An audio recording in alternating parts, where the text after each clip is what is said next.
മനുഷ്യായുസ്സിൽ ഒരിക്കൽ മാത്രം ദർശിക്കാൻ കഴിയുന്ന മഹാകുംഭമേളയ്ക്ക് പ്രയാഗ്രാജിൽ പരിസമാപ്തിയായി.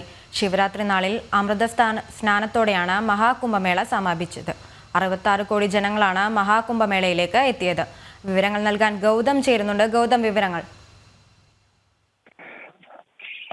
അഞ്ജന, ഇന്നലെ നടന്ന അമൃത സ്നാനത്തോടു കൂടിയാണ് മഹാകുംഭമേളയ്ക്ക് പരിസമാപ്തിയായിരിക്കുന്നത്.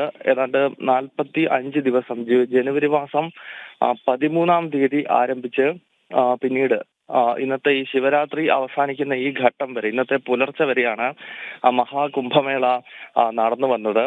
ഉത്തർപ്രദേശ് സർക്കാരിന്റെ ഔദ്യോഗിക കണക്കുകൾ പ്രകാരം 66 കോടി ജനങ്ങൾ ഈ മഹാകുംഭമേളയിൽ തീർത്ഥസ്നാനം നടത്തി. ഈ കുംഭമേളയുടെ പ്രസക്തി നമുക്കറിയാം.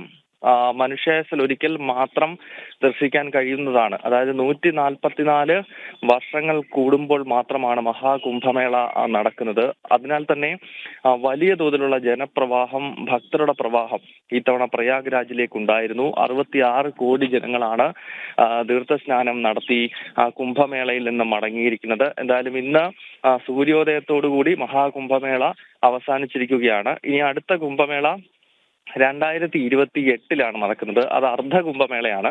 മധ്യപ്രദേശിലെ ഉജ്ജയിൻ തീർത്ഥനഗരിയിൽ വെച്ചാണ് അർദ്ധകുംഭമേള ഇനിയും നടക്കാൻ പോകുന്നത്. ശരി ഗൗതം.